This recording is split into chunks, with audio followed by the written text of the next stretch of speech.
दोस्तों आज की हमारी कहानी होने वाली है महाभारत अर्जुन की प्रतिज्ञा। महाभारत का भयंकर युद्ध चल रहा था। लड़ते लड़ते अर्जुन रण क्षेत्र से दूर चले गए थे।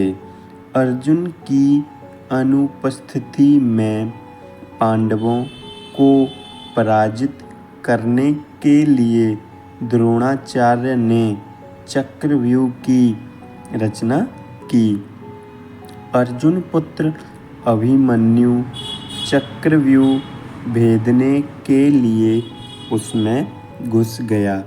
उसने कुशलतापूर्वक चक्रव्यूह के 6 चरण भेद लिए, लेकिन 7वें चरण में उसे दुर्योधन, जयद्रथ आदि 7 महारथियों ने घेर लिया और उस पर टूट पड़े। जयद्रथ ने पीछे से निहत्थे अभिमन्यु पर जोरदार प्रहार किया। वह वार इतना तीव्र था कि अभिमन्यु उसे सहन नहीं कर सका और वीरगति को प्राप्त हो गया। अभिमन्यु की मृत्यु का समाचार सुनकर अर्जुन क्रोध से पागल हो उठा। उसने प्रतिज्ञा की कि यदि अगले दिन सूर्यास्त से पहले उसने जयद्रथ का वध नहीं किया तो वह आत्मदाह कर लेगा। आत्मदाह मतलब दोस्तों की आत्महत्या कर लेगा। लेकिन दोस्तों आगे हुआ यह कि जयद्रथ भयभीत होकर दुर्योधन के पास पहुंचा और अर्जुन की प्रतिज्ञा के बारे में बताया। दुर्योधन उसका भय दूर करते हुए बोला, चिंता मत करो मित्र, मैं और सारी कौरव सेना तुम्हारी रक्षा करेंगे। अर्जुन कल तुम तक नहीं पहुंच पाएगा, उसे आत्मदाह करना पड़ेगा। आत्मदाह का मतलब मैंने आपको दोस्तों बता ही दिया है। आत्मदाह का मतलब है आत्महत्या। अगले दिन युद्ध शुरू हुआ। अर्जुन की आंखें जयद्रथ को ढूंढ रही थीं, किंतु वह कहीं नहीं मिला। दिन बीतने लगा। धीरे धीरे अर्जुन की निराशा बढ़ती गई। यह देख श्री कृष्ण बोले, पार्थ, समय बीत रहा है और कौरव सेना ने जयद्रथ को रक्षा कवच में घेर रखा है। अतः तुम शीघ्रता से कौरव सेना का संहार करते हुए अपने लक्ष्य की ओर बढ़ो। यह सुनकर अर्जुन का उत्साह बढ़ा और वह जोश से लड़ने लगे। लेकिन जयद्रथ तक पहुंचना बहुत ही ज़्यादा मुश्किल था। संध्या होने वाली थी। संध्या मतलब होता है दोस्तों शाम, इंग्लिश में होता है इवनिंग। तब श्री कृष्ण ने अपनी माया फैला दी। इसके फलस्वरूप सूर्य बादलों में छिप गया और संध्या का भ्रम उत्पन्न हो गया।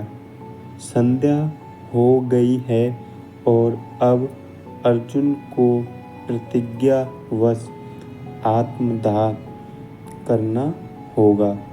यह सोचकर जयद्रथ और दुर्योधन खुशी से उछल पड़े। अर्जुन को आत्मदाह करते देखने के लिए जयद्रथ कौरव सेना के आगे आकर अट्टहास करने लगा। जयद्रथ को देखकर श्री कृष्ण बोले, पार्थ, तुम्हारा शत्रु तुम्हारे सामने खड़ा है। उठाओ अपना गांडीव और वध कर दो इसका। वह देखो अभी सूर्यास्त नहीं हुआ है। यह कहकर उन्होंने अपनी माया समेट ली। देखते ही देखते सूर्य बादलों से निकल आया।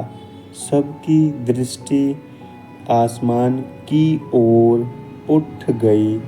सूर्य अभी भी चमक रहा था। यह देखकर जयद्रथ और दुर्योधन के पैरों तले जमीन खिसक गई। जयद्रथ भागने को हुआ, लेकिन तब तक अर्जुन ने अपना गांडीव उठा लिया था।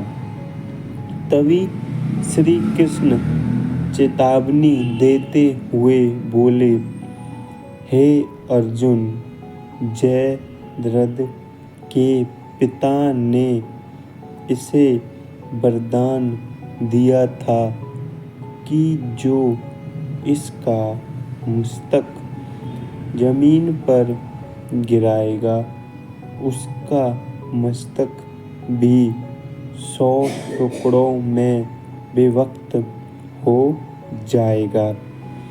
इसलिए यदि इसका सिर जमीन पर गिरा तो तुम्हारे सिर के भी 100 टुकड़े हो जाएंगे। हे पार्थ, उत्तर दिशा में यहाँ से 100 योजन की दूरी पर जयद्रथ का पिता तप कर रहा है। तुम इसका मस्तक ऐसे काटो कि वह इसके पिता की गोद में जाकर गिरे। दोस्तों, अगर आपको हमारी कहानी अच्छी लग रही है तो हमारे चैनल को सब्सक्राइब करें, वीडियो को लाइक करें और कमेंट में अवश्य बताएं कि आगे आपको किस तरह की कहानी चाहिए। अर्जुन ने श्री कृष्ण की चेतावनी ध्यान से सुनी और अपनी लक्ष्य की ओर ध्यान कर बाण छोड़ दिया।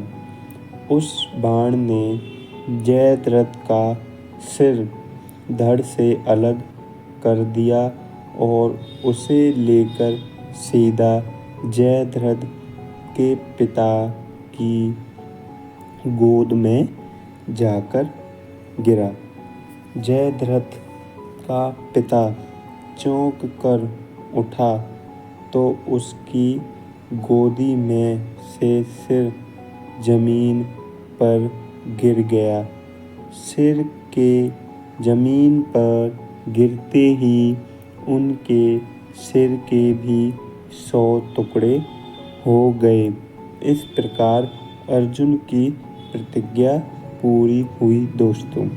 दोस्तों, अगर आपको हमारी कहानी अच्छी लग रही है तो हमारे चैनल को सब्सक्राइब करें और अपने दोस्तों के साथ ज़्यादा से ज़्यादा शेयर करें, वीडियो को लाइक करें और कमेंट में जय श्री राम जरूर लिखें।